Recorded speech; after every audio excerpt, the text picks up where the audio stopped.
बहुत अरसा पहले जब देवता इकट्ठे हुए मानव के काम में दखल देने के लिए, एक बहस छिड़ गई 3 देवियों में कि कौन ज्यादा सुंदर है।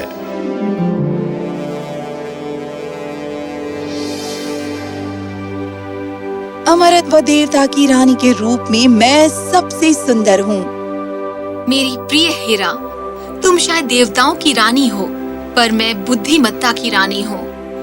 और बुद्धिमत्ता सुंदरता है और सुंदरता बुद्धिमत्ता है। वो दोनों एक ही हैं। बकवास है हेरा।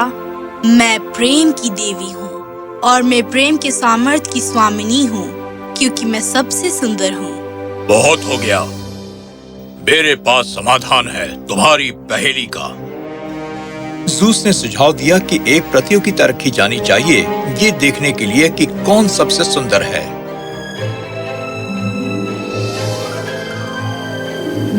पेरिस, जो ट्रॉय का राजकुमार था, उसे चुना गया प्रतियोगिता का निर्णायक बनने को, और वो अपना फैसला करेगा ज़ूस का एप्पल देकर विजेता को। इस बार तुम बच गए मेरे दोस्त।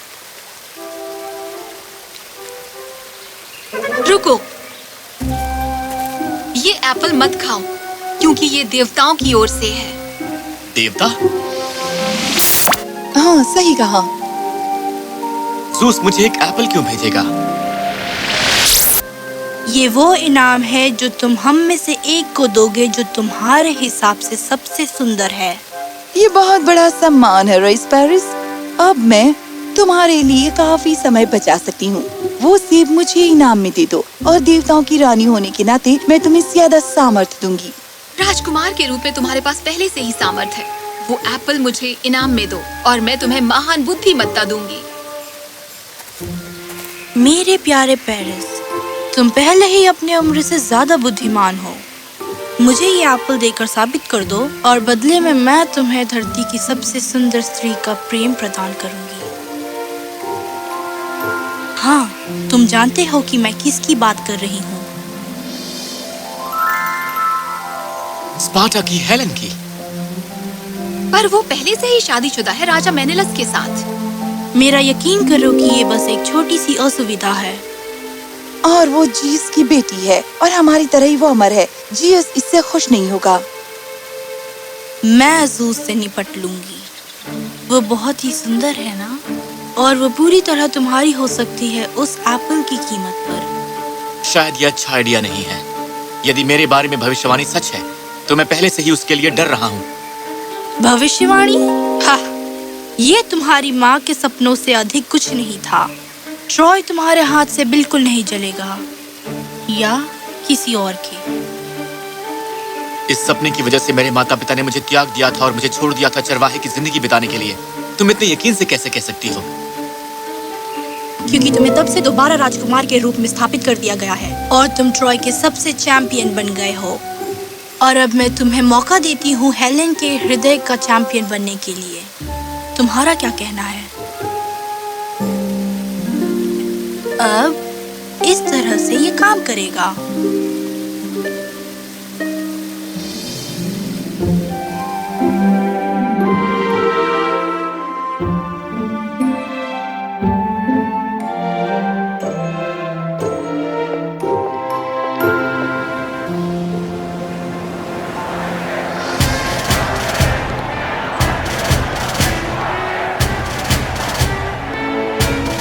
महाराज, तुम्हारे से कोई औपचारिकता नहीं चाहिए मेरे प्रिय पेरिस।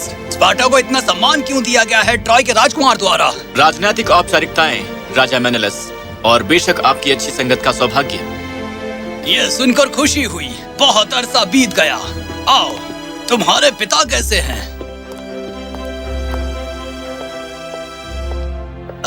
मेरी पत्नी हेलेन, मैं तुम्हें किसी से मिलवाना चाहता हूँ। आपका दिन शुभ हो रानी हेलेन। मुझे अपना परिचय खुद देने की अनुमति दें। मेरा नाम है। रुको, मैं इस राजकुमार का नाम पूछूंगी जो हमसे मिलने आया है। ठीक है।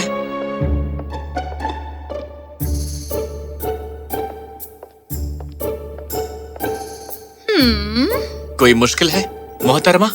ओह नहीं श्रीमान, बस मैं विचार कर रही थी। और वो क्या है? ये कि तुम चाहते हो कि मैं कितना सच बोलूं। उसके नाम के बारे में? सभी चीजों के बारे में महाराज। मैंने कहानियां सुनी है एक राजकुमार के बारे में जो दूर सुदूर ट्रॉय के बारे में है, जो मशहूर है अपनी खूबसूरती और जीवन शैली के लिए। तुम पेरिस हो, राजकुमार और ट्रॉय का चैंपियन। क्या मैंने सही कहा? तुम बिल्कुल सही हो हेलेन, ये ट्रॉय का पेरिस है। मैं यकीन दिलाता हूँ कि ये मेरा सौभाग्य है, क्योंकि जो मैंने सुना है उसमें कुछ सच्चाई है। अच्छा, तो आज की शाम हम राजकुमार पेरिस का स्वागत करने के लिए दावत करेंगे। ट्रॉय के लिए यह सौभाग्य होगा कि वो हमारे मेज की शोभा बढ़ाएं।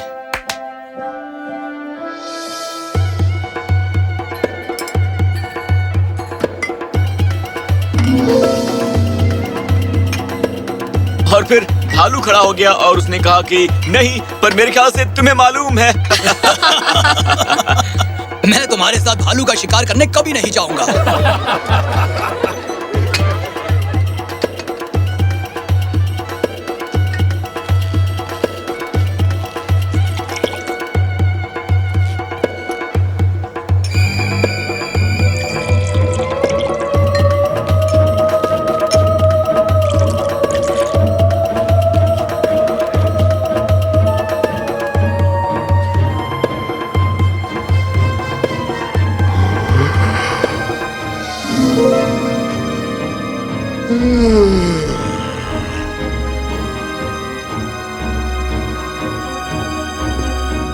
तुम एक असाधारण कहानी सुनाने वाले हो राजकुमार पेरिस।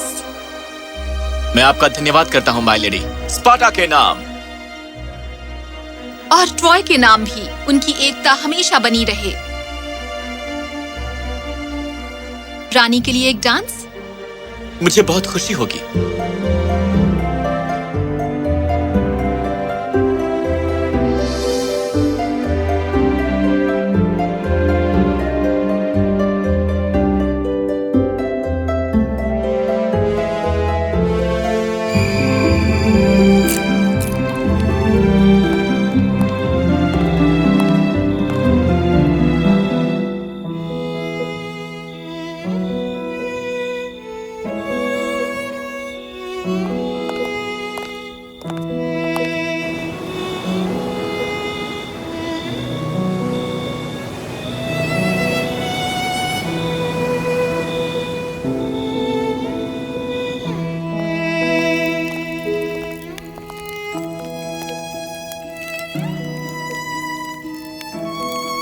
और ये कौन है?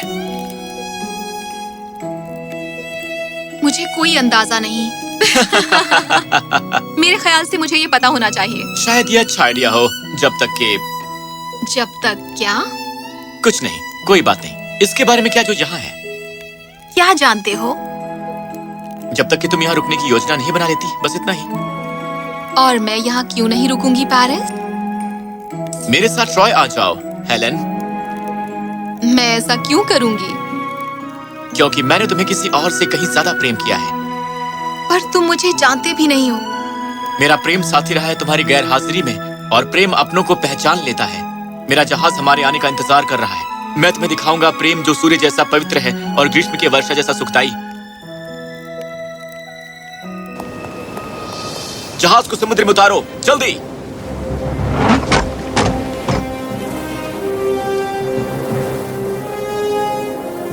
क्या बात है? मैं स्पार्टा में तुम्हें पूरी तरह सच नहीं बता रही थी, क्योंकि तुम देखो, मैंने तुम्हें हमेशा दूर से ही प्रेम किया है। मैं तुम्हें नहीं जानती थी, पर मैंने हमेशा तुम्हें महसूस किया, वहां पर मेरे साथ। हमारी तकदीर एक दूसरे के लिए बनी हुई है। मेनेलास कभी भी मेरी तलाश करना नहीं छोड़ेगा, और जब वो ये पता लगा लेगा कि मैं कहाँ हूँ, तो फिर वो देवताओं से निपटेगा, क्योंकि वो हैं जिन्होंने हमें एक साथ जोड़ा है। तुम उसे नहीं जानते जितना मैं जानती हूँ।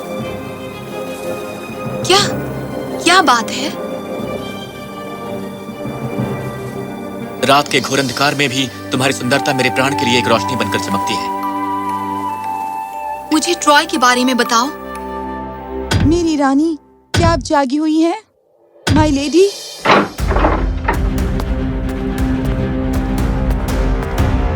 पहरेदारों,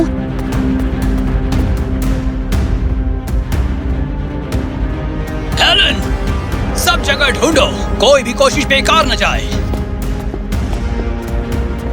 महाराज, ये दो औरतें जानते हैं कि महारानी को कहाँ ढूंढा जा सकता है। उन्हें यहाँ लाओ।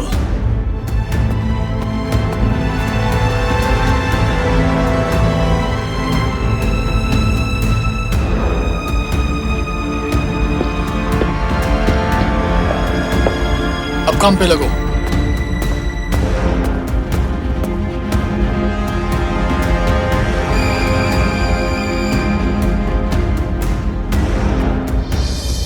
मेरे युद्ध सलाहकारों को इकट्ठा करो। हाँ महाराज। पेरिस! पेरिस, मैंने तुम्हें ढूंढ लिया। क्या बात है? मैंने किया। और तुम मुझे क्यों ढूंढ रही थी कजिन आलिया? वो मैं नहीं थी। मैं हूं। हमें बात करने की जरूरत है। वो देवताओं के तर्क से कैसे बहस कर सकता है? क्योंकि एफ्रोडाइटी है प्रेम की देवी जो हमें एक साथ लाई है। बहुत हो गया।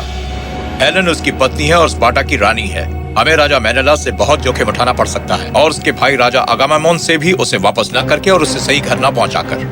लेकिन पिताजी, ये कोई समझौता वार्ता नहीं है पेरिस। और एक बात, युद्ध का सुझाव भी ट्रॉय के हित में नहीं है। क्या मैं कुछ कह सकती हूँ? मैं यहाँ नश्वर मानवों को सुन रही हूँ जो अमर जूस की बेटी के भाग्य का फैसला कर रहे हैं। जो तुम्हारे पिता मेरे पति और उसके भाई के बारे में कह रहे हैं वो सच है। वो इतनी आसानी से हार नहीं मानेंगे और ना ही मैं आपके बेटे से प्रेम करती हूँ पूरे मन से। मैं उससे और जुदा नहीं रह सकती, वैसे ही जैसे मैं अपने खुद के शरीर से नहीं रह सकती। एक राजा के रूप में मैं हिचकिचा रहा हूँ स्पार्टा और उसके सहयोगी राज्यों का आमना सामना करने के जोखिम उठाने से, पर मैं और भी ज्यादा हिचकिचा रहा हूँ देवताओं को नाखुश करके उनके हृदय की इच्छा पूरी ना करते हुए। ऐसा लगता है जैसे मेरे अपने ही राज्य में मेरे शासन को खारिज कर दिया गया है। यहाँ तुम्हारा पूरा स्वागत है। एक संदेश वाहक को बुलाओ। राजा मेनोलस को एक संदेश भेजो कि दिव्य प्रेम इतनी आसानी से भयभीत नहीं होगा। हेलेन अब ट्रॉय की है और यहीं रहेगी।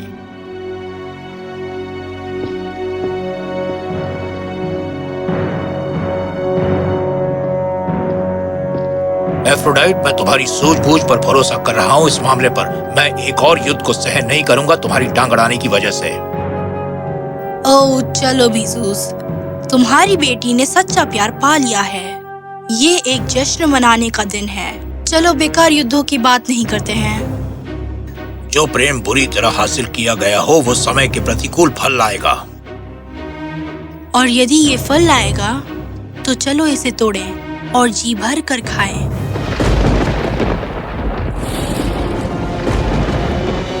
मेरे सब्र का इम्तिहान मत लो एफ्रोडाइट। यदि हेलेन के ऊपर विपत्ति आती है तो वो तुम होगी जिसे देवताओं के वृक्ष से तोड़ दिया जाएगा। हाँ ठीक है, चलो उम्मीद करी कि उस तक ना पहुँचे।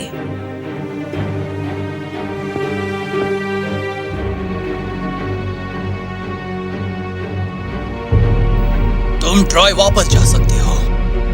क्या आपके पास राजा के लिए कोई संदेश है महाराज? ओह हाँ, तुम्हारे राजा के लिए मेरे पास एक संदेश है और वो संदेश मैं खुद आकर उसे दूंगा। मेरे भाई को बुलाओ।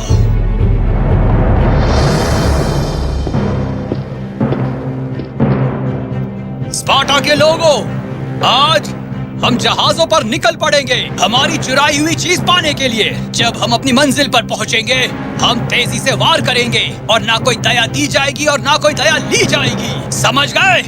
एक्यूलिस और वेलोसिटी हमारे हमले का नेतृत्व करेंगे। अब जाओ, खुद के लिए लड़ो, एक दूसरे के लिए लड़ो, अपने राजा के लिए लड़ो और लड़ो अपने स्पार्टा के लिए।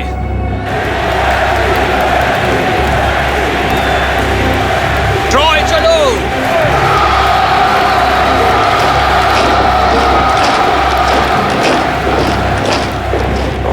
इस धरती पर कोई भी सेना इसका मुकाबला नहीं कर सकती। कोई सेना नहीं, पर एक औरत। हाँ, और वो भी एक बहुत ही खूबसूरत औरत। ऐसा चेहरा जिसने हजारों जहाजों को रोक दिया हो।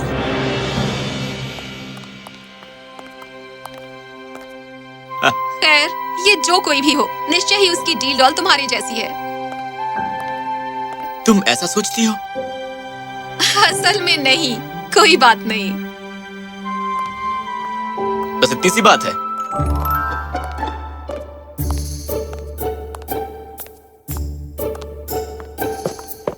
राजकुमार पेरिस, हाँ बोलो, क्या बात है? राजा युद्ध के मैदान में आपकी उपस्थिति की मांग करते हैं। युद्ध के मैदान में? उन्होंने कहा है जल्दी करो।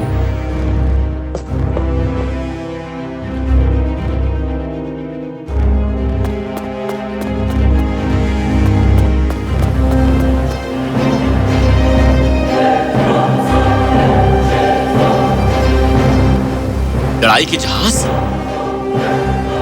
स्पार्टन और माइसेनियन युद्धपोत हैं। वो अवश्य ही हजारों होंगे। वो मांग कर रहे हैं कि हेलन को छोड़ दो, वरना वो अपनी सेना का कोप हम पर नाजिल कर देंगे। वो खुलकर हम सबसे लड़ाई का जोखिम ले रहे हैं। एक औरत से। मैंने तुम्हें बताया था वो कभी रुकेगा नहीं। तुम्हें यहाँ नहीं आना चाहिए था। मैं तुमसे सहमत नहीं हूँ मेरे प्रिय। मुझे यही होना चाहिए। जल्दी करो, मेनेलोस और उसकी सेना कुछ ही घंटों में आ पहुंचेगी। मैं तुम्हारे लिए ये नहीं चाहता था, हमारे लिए, ट्रॉय के लिए। मैं भी ये नहीं चाहती थी मेरे प्रिय, पर यही कीमत होती है प्रेम की। मैं 10 गुना ज्यादा कीमत दूंगा तुम्हारी बाहों में एक क्षण और बिताने के लिए। पेरिस, अगर हमें यहाँ रख सके तो मैं स्वर्ग के सितारे बदल दूंगी, पर किसी और दिन। मुझसे एक वादा करो। कुछ भी। मेरे मरने का गम मत करना। नहीं, ऐसा मत कहो। तुमने मुझसे पूछा था कि मैं तुमसे कितना सच कहूंगा। मैं तुमसे विनती करता हूँ, मैं इस युद्ध में बच नहीं सकूंगा और ना ही ट्रॉय बचेगा।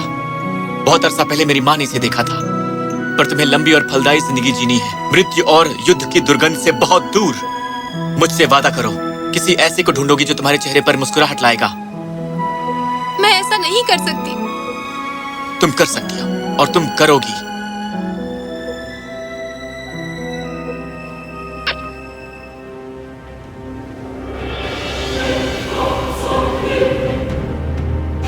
मुझे जाना होगा। मुझसे वादा करो। मुझसे वादा करो हेलन। मैं वादा करती हूँ।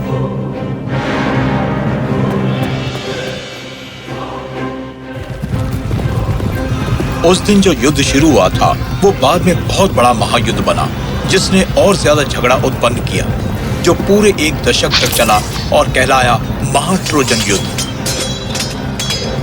अंत में ट्रॉय की बड़ी और मजबूत दीवार ने उन्हें स्पार्टन पर ऊंचाई का लाभ दिया। स्पार्टन ने अपने काफी शक्तिशाली सिपाही खो दिए और इससे हुआ ये कि मेनेलोस की सेना ने पीछे हटने का दिखावा किया। असल में ये चालाक रणनीतिक चाल थी। ट्रॉय इससे अनजान था कि आगे क्या होने वाला है। स्पार्टन की सेना ने 3 दिनों में एक लकड़ी का घोड़ा बनाया और उसे अर्पित किया ट्रॉय में युद्ध की देवी को, एथेना के मंदिर में युद्ध के शांतिपूर्ण अंत की निशानी के तौर पर, और वापस जाने का दिखावा किया। ट्रोजन अपनी विजय पर बहुत खुश थे और वो उस लकड़ी के घोड़े को अंदर ले गए अपने विजय के संकेत के रूप में और उसे एथेना के मंदिर के सामने रख दिया देवी को उपहार के रूप में। पर जब रात हुई, एकिलिस और उसके सिपाही छुपकर लकड़ी के घोड़े से बाहर निकले और ट्रॉय के मुख्य द्वार को खोल दिया।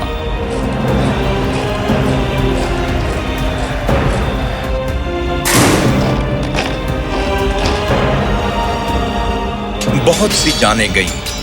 इतना खून खराबा हुआ जो इससे पहले कभी नहीं देखा गया।